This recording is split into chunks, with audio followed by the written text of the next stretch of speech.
नेताजी हजारों हजारों साल अगर इस पृथ्वी पर रहें, यही हम सबों की उस परम पिता से कामना है और प्रार्थना है कि हजारों हजारों वर्ष वो इस पृथ्वी पर रह करके और इस पृथ्वी पर मनुष्य रूपी जीवों का सबका संभाल करते रहें।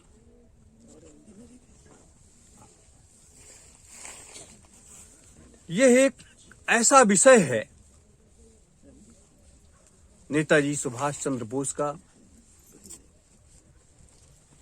जिसको आज तक सरकारें भी सुलझाने में सफल नहीं हुई हैं। नेताजी सुभाष चंद्र बोस का जन्म 23 जनवरी 1897 को कटक उड़ीसा में हुआ था।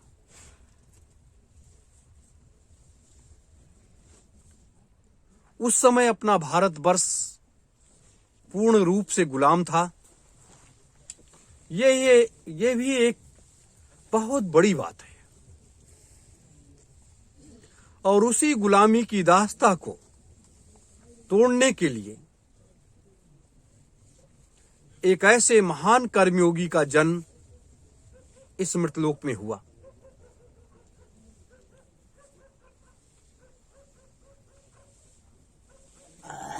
भगवान कृष्ण के बाद अगर इस मृतलोक में कोई ऐसी महाशक्ति आई जिसको ब्रह्म और शिव की उपाधि मिली, राजनेता की भी उपाधि मिली और एक महात्मा की भी उपाधि मिली, पहली बार इस मृतलोक में किसी ऐसे महापुरुष को इतनी उपाधियों से विभूषित किया गया है। और उन्हीं का कल हम आप क्या, नेताजी को मानने वाले पूरी दुनिया में जो लोग नेताजी सुभाष चंद्र बोस को मानते हैं, वो सब उनके जन्मदिन को बड़े धूमधाम के साथ मनाते हैं। बंगाल में तो उनको भगवान के रूप में माना जाता है, परमात्मा के रूप में लोग स्वीकार करते हैं। घरों घरों में लोग उनकी पूजा करते हैं, प्रार्थना करते हैं, आरती करते हैं। मैंने वहां जा करके खुद देखा है, वहां कई कार्यक्रमों को मैंने किया है। लेकिन विषय क्या है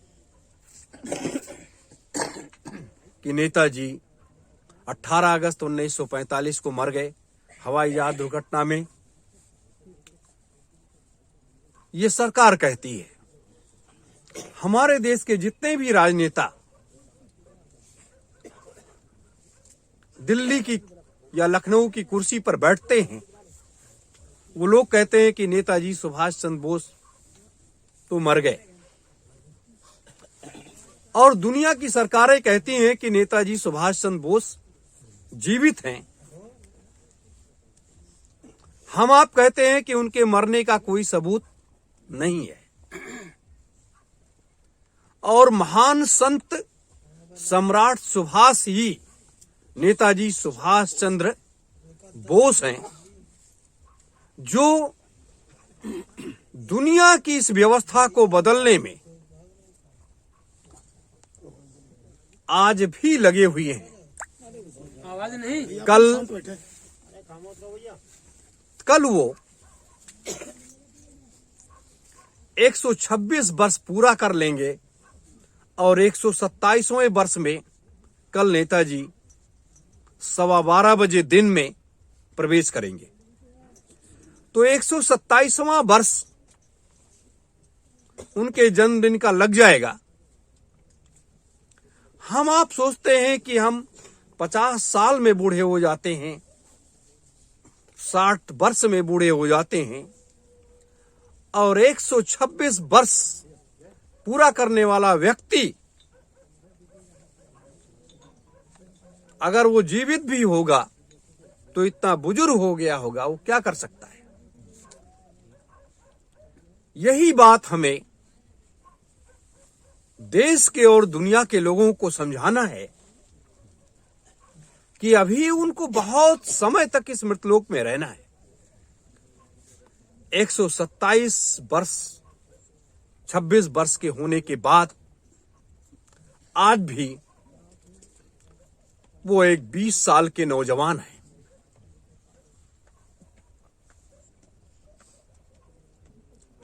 वो 20 वर्ष के एक नौजवान है। ये कर्मयोगी और त्यागियों तपस्वियों की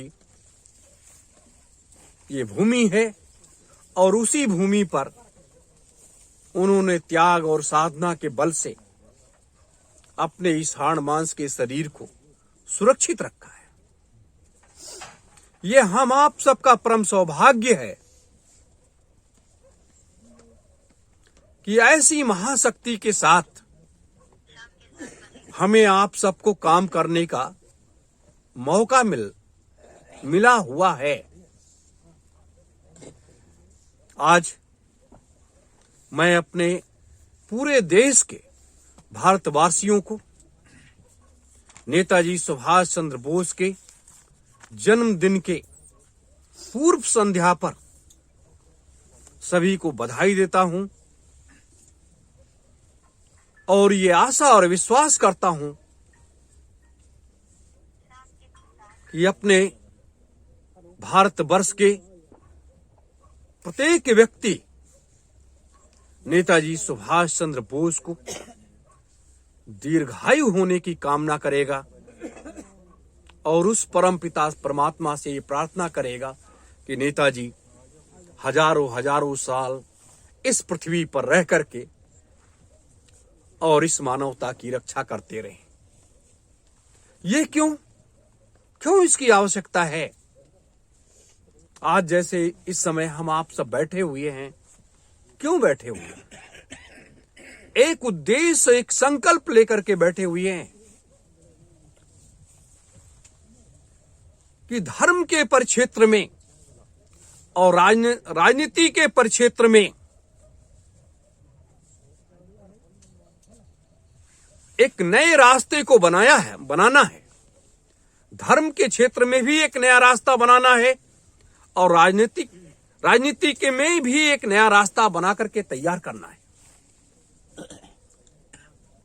और इन दोनों पहियों पर बराबर चलना है, लोगों को चलाना है, देश को ही नहीं पूरे संसार को। आज अगर इतनी त्याग और तपस्या नेताजी ने किया है जो एक अद्वितीय है, ये इस संसार के लिए एक उदाहरण है और हमारे नेताओं के लिए एक शर्म का विषय है कि हमारे देश के राजनेता इतने निर्लज्ज, इतने गिरे हुए बन गए कि अपने ही परिवार के, अपने ही घर के, अपने ही देश के एक महान सपूत का सम्मान नहीं कर पाए। ये शर्म की बात है। अगर सम्मान कर पाए होते तो हमारे देश का इतिहास ही कुछ और होता। आज हमारा देश कहां से कहां होता। हमारे देश के राजनेताओं को भगवान सद्बुद्धि दे कि वो नेताजी सुभाष चंद्र बोस के बारे में जान सकें और समझ सकें और देश के प्रधानमंत्री जी उनको लाने के लिए प्रयास करें। और अगर उनको लाने के लिए प्रयास नहीं करते हैं देश के प्रधानमंत्री जी या देश की सरकारें या हमारे देश के राजनेता, तो इनका भी सफाया आने वाले समय में हो जाएगा। इनको भी कोई पूछने वाला नहीं मिलेगा, क्योंकि नेताजी सुभाष चंद्र बोस जो है वो भगवान शिव के अवतार हैं। क्योंकि इस मृतलोक में संहार, जिसे हम विनाश कहते हैं, जब सर के ऊपर पानी निकल जाता है तब ऐसी महाशक्तियां अपने निर्णय को बदल करके एक नए रास्ते पर चल पड़ती हैं ये आने वाला समय लोगों को देखने को समझने को मिलेगा। हम आप सब कर्मयोगी लोग हैं। हम आप सब कर्मयोगी लोग हैं कि आज इस रात्रि बेला में भी इस सतयुग तीर्थ की पावन धरा पर आकर के बैठे हुए हैं, अपना समय और अपना पैसा खर्च करके यहां बैठे हुए हैं। क्यों बैठे हुए हैं? किसके लिए? इस देश के लिए, दुनिया की मानवता की रक्षा के लिए और नेताजी सुभाष चंद्र बोस को लाने के लिए, नेताजी सुभाष चंद्र बोस के कार्य को करने के लिए और नेताजी के द्वारा तैयार की जा रही उस व्यवस्था में शामिल होने के लिए बैठे हैं।